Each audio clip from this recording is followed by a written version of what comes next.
क्या है इंसान की असली कीमत? बुद्ध की इस कहानी में छुपा है जवाब। नमस्कार, मैं हूं ओमकार सिंह और आप देख रहे हैं गुप्तचर मीडिया।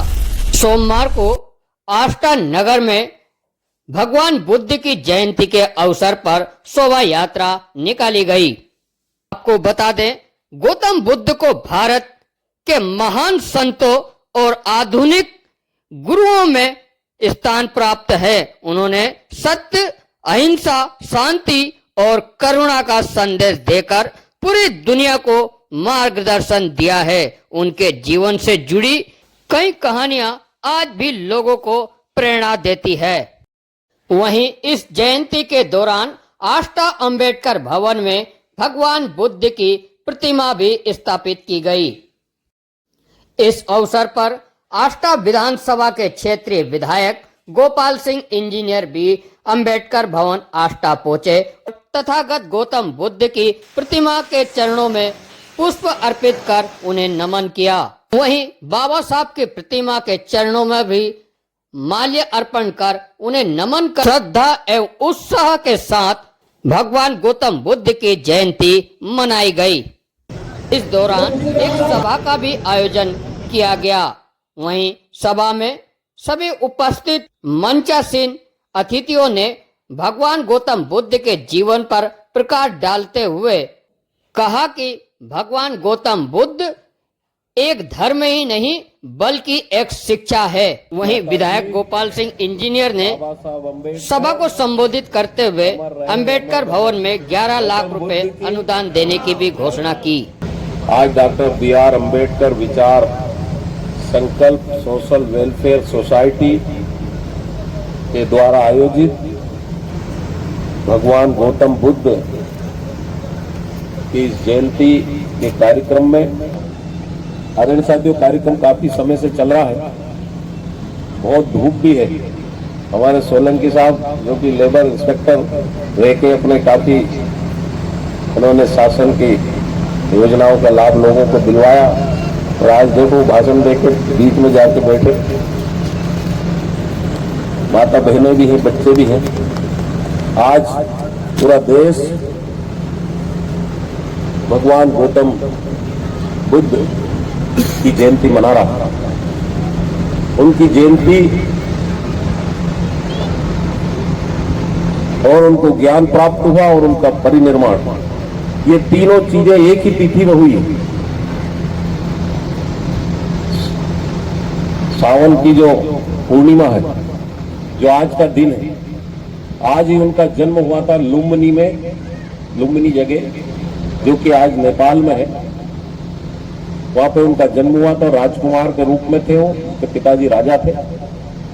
लेकिन जनता का दुख दर्द देख के उनके मन में ये भाव आया कि ये जनता की सेवा करना चाहिए, तो उन्होंने घर त्यागा। आज ही के दिन उनको बोध गया में पीपल के पेड़ के नीचे घोर तपस्या के बाद उनको ज्ञान प्राप्त हुआ, जिससे उनका नाम बुद्ध पड़ा। बुद्ध का मतलब जागृत, enlightened. Gautama Buddha was lighted soul. और महापरिनिर्माण आज ही के दिन उन्होंने काशी नगर में उपदेश देके और परिनिर्माण किया, मतलब अपनी देह त्याग किया। तो ये तीन जो चीजें हैं उनके जीवन से आज बहुत महत्वपूर्ण चीजें हैं। उन्होंने निश्चित तौर पे अहिंसा, करुणा और संयम के लिए कार्य किया और उन्होंने हमेशा उद्देश्य दिया। उपदेश तो हमारे धार्मिक नहीं है, सामाजिक भी। इससे हमको संदेश देना चाहिए कि पूरा विश्व एक शांति का जो संदेश है हमें गौतम बुद्ध जी से मिलता है। आज आप देखिए कि भारत में पाकिस्तान जैसा देश पड़ोसी,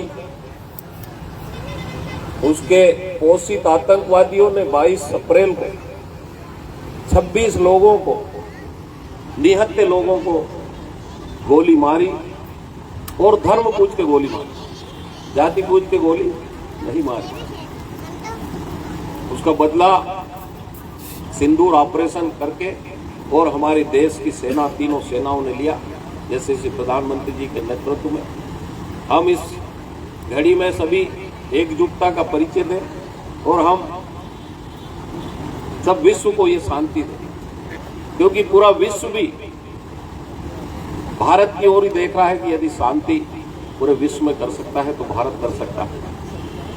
हमारे पूर्व वक्ताओं ने भी बोला कि जब मोदी जी विदेश में जाते हैं तो वो गौतम की धरती से आया हूं करके वो बोलते हैं। निश्चित तौर पे हमें सीख लेना चाहिए।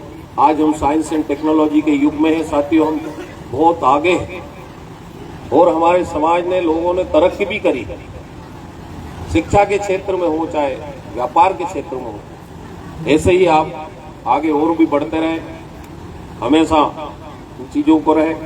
हमारे चाहे बाबा साहब भीमराव अम्बेडकर साहब हो, चाहे हमारे संत रविदास जी हो, चाहे बाबा ज्योतिबा फुले हो, चाहे महावीर स्वामी हो, और भी मुझे, क्योंकि ये परिसर जो जिन लोगों की त्याग तपस्या से बना है, जो लोगों ने बहुत बड़ी एक धरोहर है, इस धरोहर के लिए मेरे से जो भी इसमें सहयोग रहेगा, दिल खोल के सहयोग है, जो भी आप बोलोगे इस परिसर के लिए मैं बिल्कुल हमेशा तैयार हूँ। मैं पुनः यहाँ के आयोजन समिति को धन्यवाद देता हूँ और सभी यहाँ पे उपस्थित सभी मेरे वरिष्ठजन, मेरे युवा साथी, माता बहनों, सभी को पुनः प्रणाम करता हूँ। बहुत बहुत धन्यवाद।